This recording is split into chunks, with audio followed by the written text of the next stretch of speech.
Assalamualaikum warahmatullahi wabarakatuh. Allahumma sholli wa sallim wa barik alaihi wa ala alihi. Ya Rabbi bil Mustafa balligh maqasidana waghfir lana ma madha ya wasi'al karami.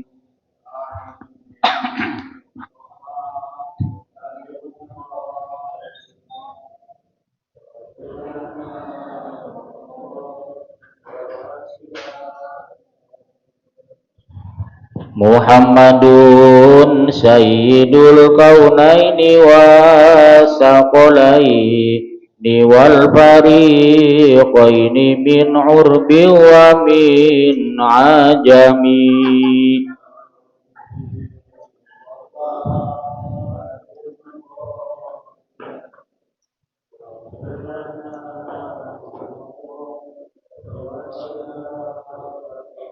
Nabiyuna al-amirun nahi fala ahadun kabarra fi qawli la minhu wala na'ami.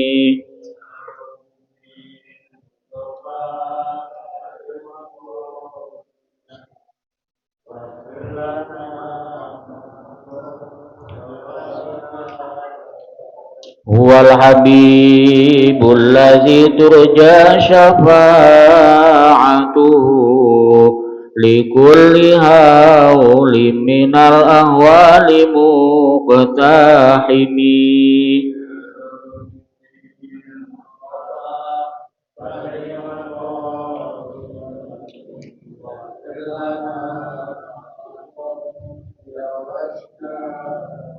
Maulaya sholli wa sallim daiman abada ala habibika khairil khalqi kullihimi.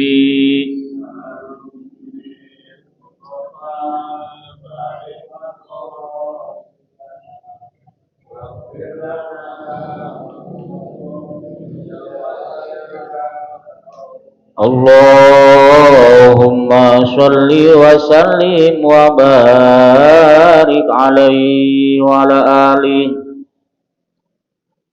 A'udzu billahi minasy syaithanir rajim. Bismillahirrahmanirrahim. Alhamdulillahirabbil alamin. Wa bihi nasta'inu ala umuri dunya waddin. Wassalatu wassalamu ala sayyidina Muhammadin khatamin nabiyyin wa ala alihi wa ashabihi ajma'in wa la hawla wa la quwwata illa billahil aliyyil azim. Amma ba'du. Hadirin jamaah Masjidul Iman yang saya hormati, wabil khusus segenap pengurus yang mudah-mudahan semuanya selalu diberikan panjang umur yang barokah, mudah-mudahan selalu diberikan kesehatan lahir batin yang sempurna, dan mudah-mudahan selalu ada dalam lindungan Allah Subhanahu wa ta'ala di dunia wal akhirah. Puji syukur kita panjatkan kehadirat Allah Subhanahu wa ta'ala yang selalu mencurahkan banyak nikmatnya kepada kita, termasuk pada sore hari ini kita masih diberikan kesempatan oleh Allah Subhanahu wa ta'ala untuk bisa melaksanakan ibadah kepada Allah, diantaranya ibadah sholat maghrib, dan insya Allah kita lanjutkan dengan tholabul ilmi. Mudah-mudahan semua amal ibadah kita, baik yang wajibnya maupun yang sunnahnya, diterima oleh Allah Subhanahu wa ta'ala. Amin ya rabbal alamin. Sholawat beserta salam semoga tercurah selamanya atas junjungan kita Nabi besar Muhammad sallallahu alaihi wasallam, juga kepada seluruh keluarganya, para sahabat-sahabatnya, serta pengikut-pengikutnya hingga akhir zaman nanti. Amin ya rabbal alamin. Hadirin jamaah rahimakumullah, marilah kita lanjutkan kajian kita sambil menunggu datangnya waktu Isya, yakni pembacaan kitab Sulamut Taufiq.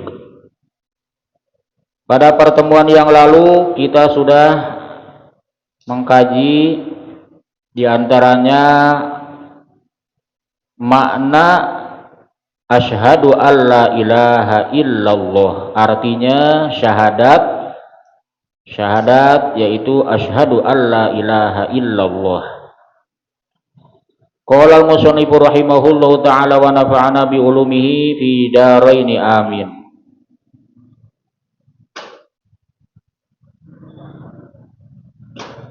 Fahuwa al-qadimu wa ma siwahu hadisun. Di antara makna asyhadu alla ilaha illallah dijelaskan bahwa Allah itu al-qadimu wa ma siwahu hadisun. Allah itu terdahulu, wa ma siwahu hadisun, dan selain Allah itu baru. Dan terdahulunya Allah tidak ada awalnya. Kalau kita sebagai makhluknya yang selain Allah disebut baru karena ada awalnya. Bahkan sebelum kita ada di dunia, kita mah terlebih dahulu gak ada. Jadi asalnya tidak ada, kemudian ada, maka itu disebut baru. Sedangkan Allah sudah terdahulu adanya dan tidak ada awalnya. Dan itu harus kita yakini, harus kita percayai, dan kita harus membenarkan bahwa adanya Allah itu terdahulu dan tidak ada lagi selain Allah. Yang paling terdahulu Allah, dan terdahulunya Allah tidak ada awal atau permulaannya. Sedangkan selain Allah, manusia, alam semesta, malaikat, bahkan sorga, neraka, bumi, langit, pokoknya semuanya yang selain Allah, semuanya itu baru. Artinya asalnya gak ada semuanya. Yang ada hanyalah Allah. Jadi alam semesta dan semua isinya termasuk kita manusia, adanya sekarang ini karena diadakan oleh Allah yang Maha Ada.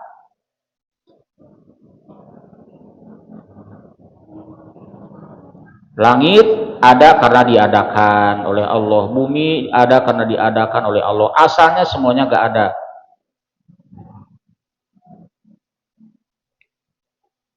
Wahuwa, Allah itu al-khaliqu, yang membuat, yang menciptakan, yang bikin. Wa ma siwahu makhlukun, dan selain Allah itu makhluk, yang dibuat, yang dibikin, yang diciptakan.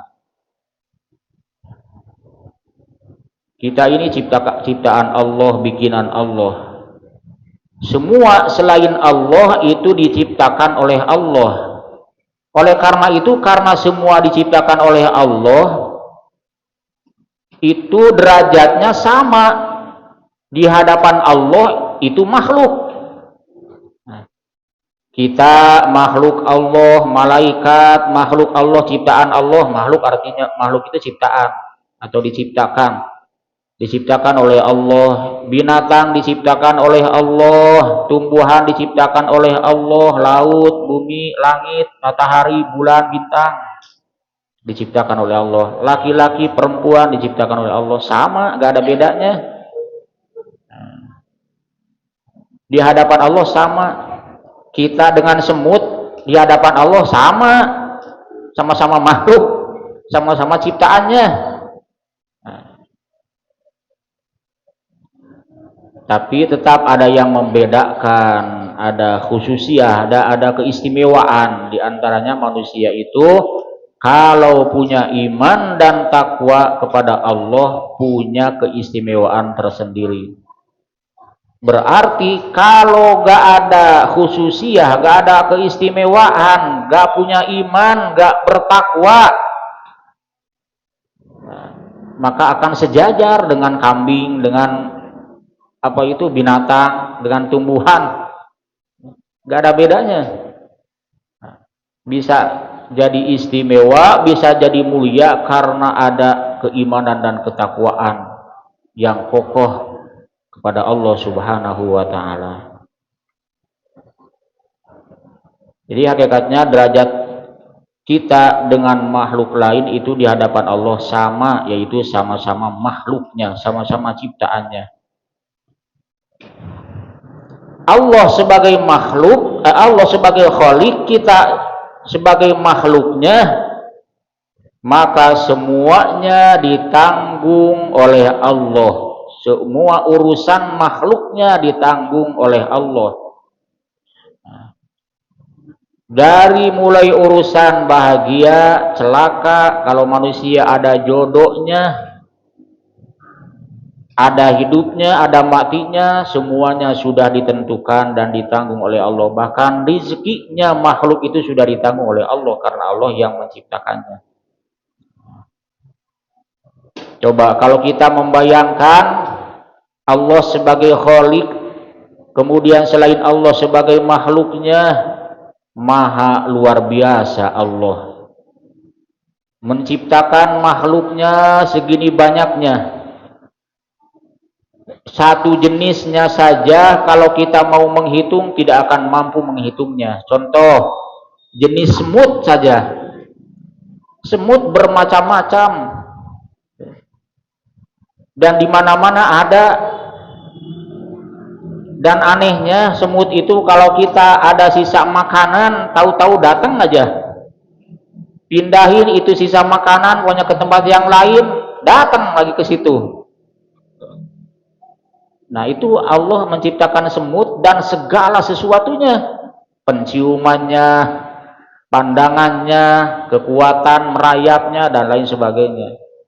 Wah, kalau lihat semut, hati kita harusnya ingat sang pencipta semut, yakni Allah. Luar biasa, Allah maha kuasa. Allah menciptakan makhluk segitu kecil tapi luar biasa. Semut bisa manjat, semut bisa masuk ke lubang yang paling kecil, dan lain sebagainya. Kita pakuri, kita daburi, kita perhatikan, kita pikir-pikir. Apalagi kalau umpamanya kita mau meneliti lebih jauh lagi sifat-sifat semut, luar biasa. Di antaranya sehingga Allah menjadikan di Al-Qur'anul Karim ada surat Naml. Naml itu semut. Ada hal-hal yang harus kita ambil pelajaran dari semut. Di antaranya semut itu walaupun kecil suka gotong royong. Coba kalau ada makanan sekecil apa, makanan dia digotong rame-rame.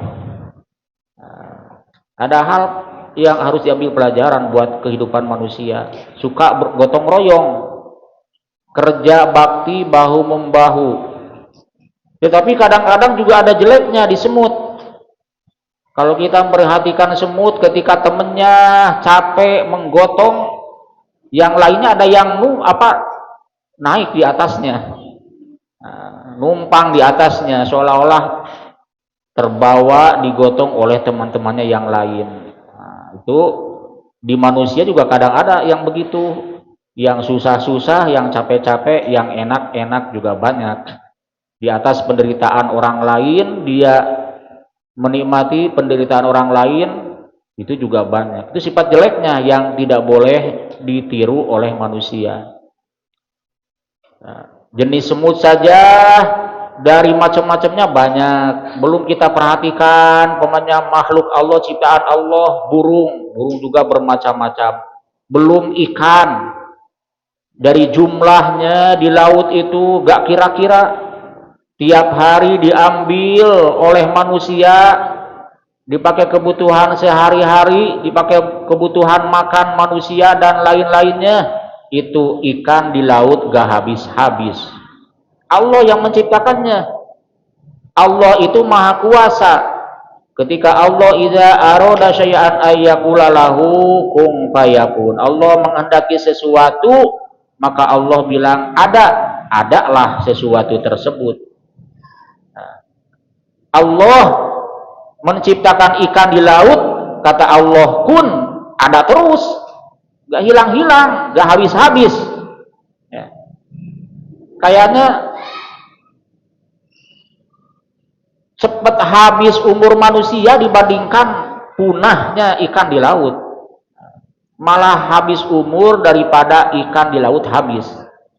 Nah, itulah kekuasaan Allah. Coba kalau kita lihat di antara ayat-ayat tanda-tanda kebesaran Allah, perhatikan, kemudian kita tafakuri, maha kuasa Allah. Sadar diri kita itu bukan siapa-siapa, gak ada apa-apanya di hadapan Allah, sama-sama makhluk Allah dengan apa itu ciptaan-ciptaan yang lainnya. Semua ciptaan Allah punya khasiat, punya manfaat tersendiri, dan Allah ciptakan itu tidak sia-sia. Menurut kebodohan kita manusia, rumput gak ada gunanya, sehingga kita bersihin seminggu sekali atau sebulan sekali di pekarangan rumah atau umpamanya di halaman kantor dan lain sebagainya, dibersihin, tumbuh lagi, dibersihin, tumbuh lagi.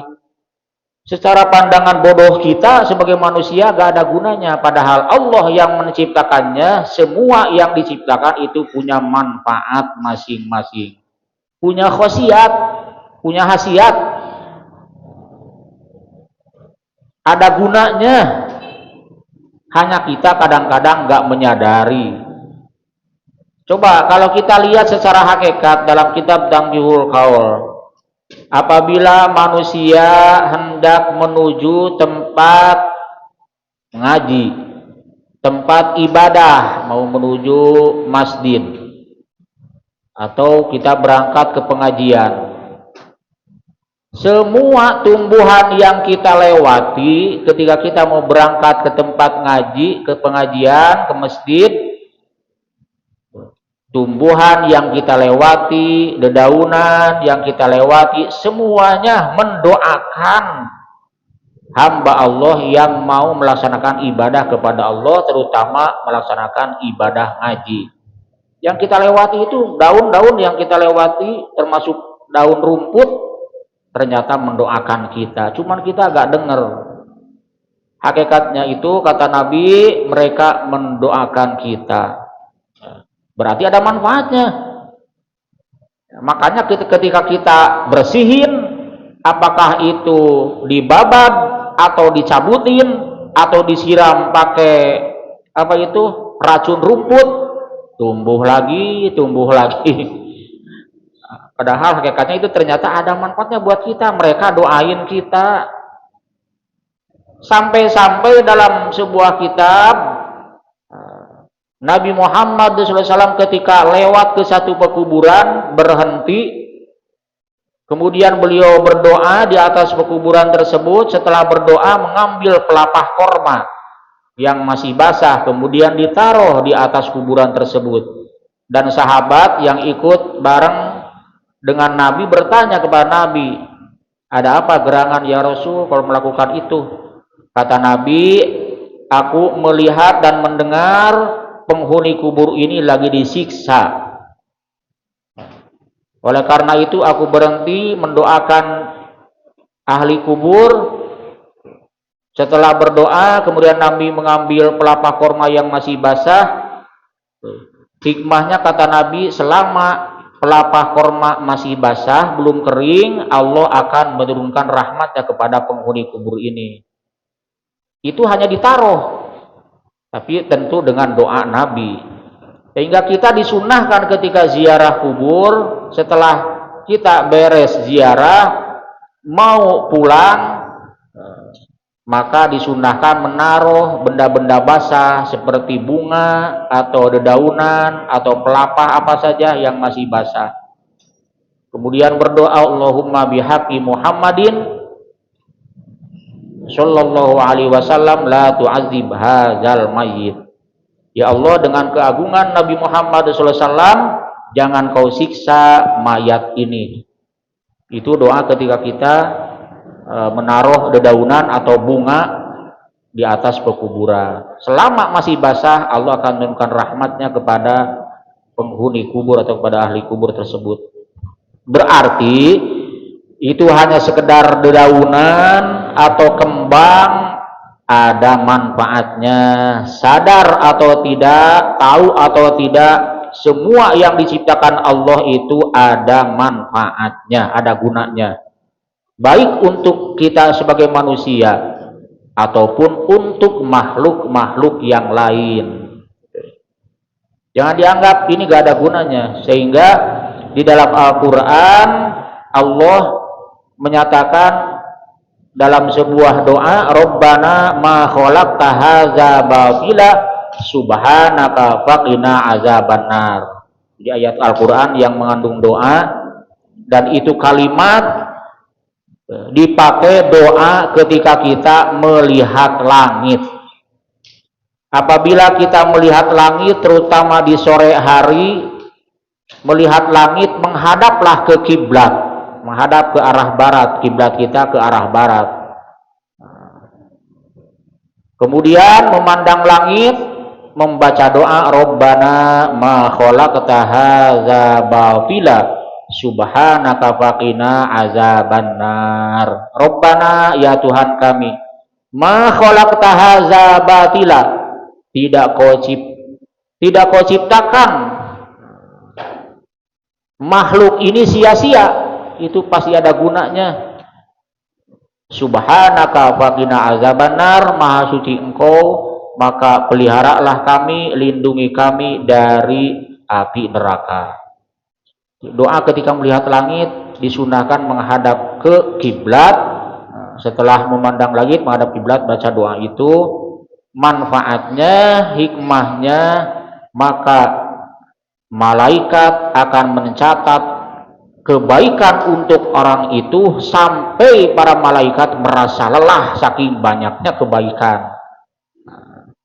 Luar biasa ya.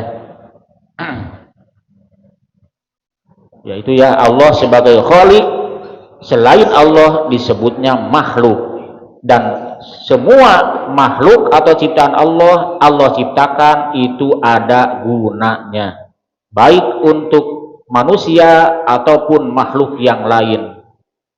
Jadi itu Allah ciptakan sebetulnya adalah anugerah kenikmatan buat makhluk-makhluknya. Contoh umpamanya air diciptakan, itu anugerah buat ikan. Selain buat manusia, ikan merasa nyaman dengan adanya air. Apalagi kalau manusia perlu air.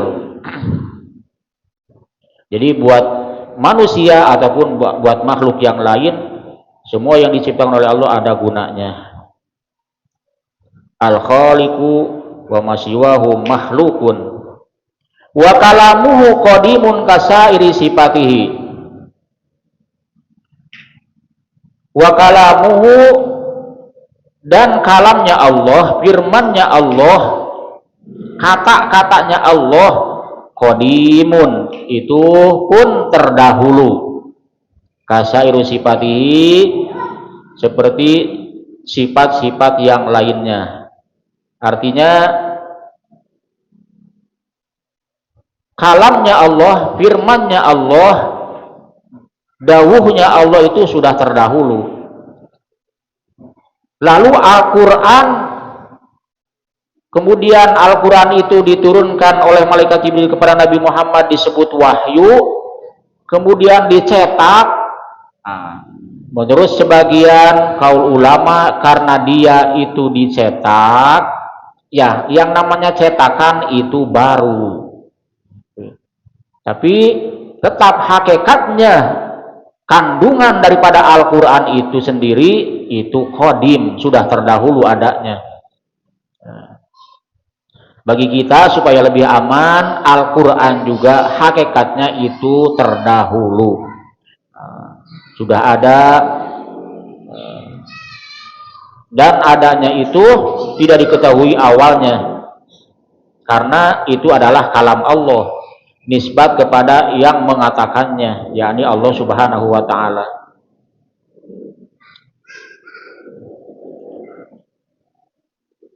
Begitu juga sifat-sifat yang lainnya, seperti sifat sama, basor, kemudian Qadiron, muridan, atau kudrot, irodat, itu sama-sama terdahulu sifat-sifat Allah yang sudah dikaji sebelumnya. Li'annahu subhanahu mubayyinun li jami'il makhluqat bizzati wa sifat wal af'al, karena Allah subhanahu wa ta'ala berbeda dengan semua ciptaannya, baik dalam zatnya, sifatnya, dan perbuatannya. Allah itu beda. Manusia melihat, Allah maha melihat, tapi melihatnya Allah berbeda dengan melihatnya kita manusia. Beda, gak bisa disamakan. Kalau kita pandangan manusia itu karena dibisakan oleh Allah. Pandangan manusia ada batas waktunya. Ketika masih orok, masih bayi, pandangannya belum begitu jelas. Sudah mulai besar, mulai agak jelas. Pertengahan jelas. Mulai maju ke usia senja, mulai kurang lagi. Bahkan semakin tua, pendengaran pun semakin kabur. Nah, berbeda. Kalau maha melihatnya Allah, langgeng, tetap, abadi, kekal, gak berubah-berubah begitu. Bahkan kita makan awalnya gak bisa melihat, nanti pun gak bisa melihat. Kalau tubuh ini nanti akan mengalami setelah kematian gak bisa melihat. Ada batas waktu. Tetapi kalau sifat-sifat Allah termasuk maha melihatnya Allah itu qadimun, sudah terdahulu. Tidak terbatas dengan waktu. Juga tidak terbatas dengan jarak. Kita bisa melihat kalau dekat, kalau jauh kadang nggak bisa jelas. Kita bisa melihat kalau nggak ada penghalang. Kalau ada penghalang nggak bisa lihat. Tapi Allah nggak ada kayak gitu. Allah melihat, nggak ada istilah kalau dekat kelihatan, kalau jauh enggak. Bagi Allah sama aja. Allah maha melihat. Berbeda dengan kita sebagai manusia, sebagai makhluknya. Jadi semua sifat-sifat Allah dengan sifat manusia itu jelas jauh bedanya. Mubayyinun, sangat jauh berbeda. Dari segi zatnya, sifatnya, begitu juga af'alnya, perbuatannya. Subhanahu wa ta'ala amma yaqulu zalimuna 'uluwan kabira. Maha suci Allah, yang sifatnya Allah subhanahu wa ta'ala, maha suci zat Allah dan maha luhur Allah, amma yaqulu zalimun, jauh dibersihkan dari apa yang dikatakan atau dibicarakan oleh orang-orang zalim. Uluwan kabiro. Orang-orang zalim itu maksudnya siapa? Orang-orang kafir. Kalau orang Yahudi mengatakan Uzair bin Allah, Nabi Uzair itu putranya Allah. Allah itu gak punya putra, Allah gak berputra, gak beranak dan tidak diperanakan. Kalau umat Nasrani mengatakan Isa bin Allah, Nabi Isa putranya Allah, orang Nasrani. Ya itu gak begitu. Subhanahu wa ta'ala, Allah maha suci, gak beranak. Begitu juga kafir Quraisy mengatakan, kata kafir Quraisy, malaikat itu putra Allah. Mereka mengira dan menganggap malaikat adalah putranya Allah. Nah, kenapa Nasrani mengatakan Isa itu putra Allah? Saking takjubnya karena Nabi Isa lahir tanpa ayah dari seorang ibu, yaitu Siti Maryam. Lahirlah Nabi Isa, tidak ada suaminya, itu Siti Maryam. Sehingga mereka mengatakan ini Isa adalah putranya Allah. Nah, itu bersih, jauh dari sifat seperti itu. Allah itu tidak istilah beristri, tidak beranak, tidak diperanakan, artinya tidak punya ayah, tidak punya ibu, tidak berayah, tidak beribu. Jauh dari sifat yang kayak gitu-gitu. Nah, bersih dari sifat-sifat yang dikatakan oleh orang-orang zalim. Oleh karena itu bagi kita sebagai umat Islam, sebagai orang yang beriman, harus meyakini sepenuhnya bahwa Allah itu beda dengan semua makhluknya, dengan malaikat sekalipun, dengan nabi rasul sekalipun, dengan manusia pintar sekalipun, Allah itu tetap jauh beda. Kenapa ada sifat yang kayak disamakan? Itu meminjam bahasa, sekedar meminjam bahasa. Contoh seperti begini, hidupku ada di tangan Tuhan, umpamanya kayak begitu. Itu hanya sekedar meminjam bahasa,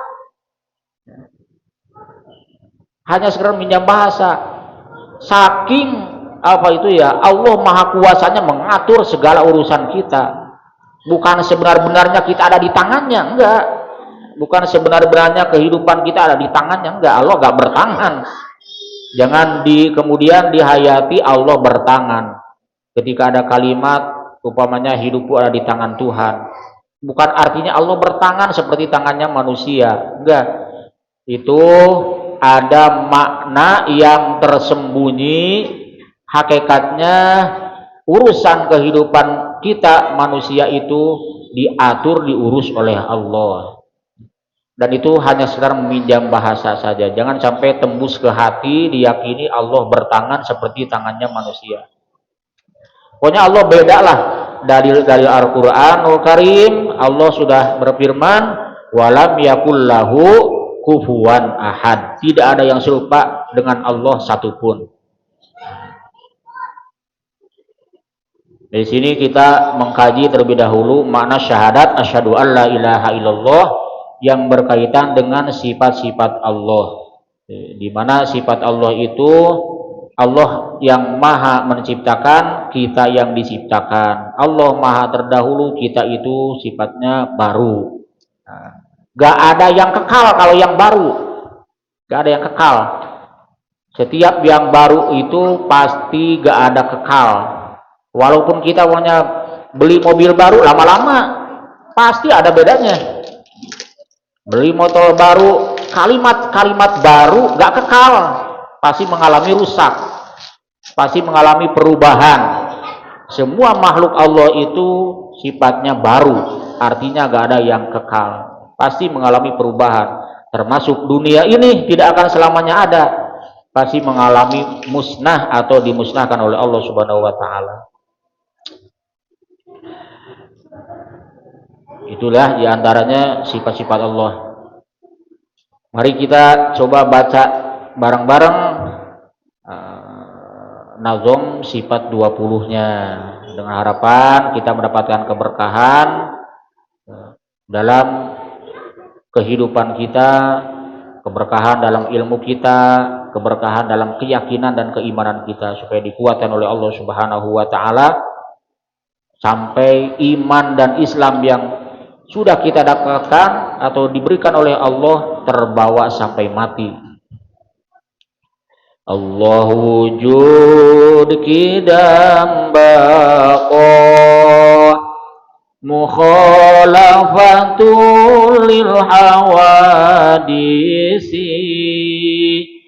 qiyamu binafsihi wahdaniyat qudrat iradat ilmu hayat sama basar kalam qadiran muridan aliman hayyan sami'an basiran mutakalliman. Ini sifat 20 wajib hafal, kalau gak hafal dosa. Dan diantara yang wajib kita ajarkan kepada anak-anak kita, keturunan kita, generasi kita, diantaranya yang wajib didahulukan adalah mengenal Allah. Diantaranya sifat-sifatnya. Sifat 20 itu wajib hafal. Allahu wujud tidak baqa mukhalafatul hawadisi qiyamu binafsihi wahdaniyat mudarat iradat ilmu hayat sama basar kalam qadiran muridan aliman hayyan sami'an basiran mutakalliman. Sekali lagi, Allahu jur kidam bako mukhalafatul hawadisi qiyamuhu binafsihi wahdaniyat kudurat iradat ilmu hayat sama basar kalam qadiran muridan aliman hayyan sami'an basiran mutakalliman. Walhamdulillahirabbil alamin. Bapak-bapak hadirin jamaah Masjid Nurul Iman yang saya hormati, itu saja yang dapat saya bacakan. Mudah-mudahan ada manfaatnya, ada barokahnya, khususnya bagi saya pribadi, umum buat kita semuanya. Apabila ada kesalahan dan kekurangan, mohon dibukakan pintu maaf yang seluas-luasnya. Terima kasih atas segala perhatiannya. Ihdinas siratal mustaqim, wallahul muwaffiq ila aqwamit thoriq. Wassalamualaikum warahmatullahi wabarakatuh.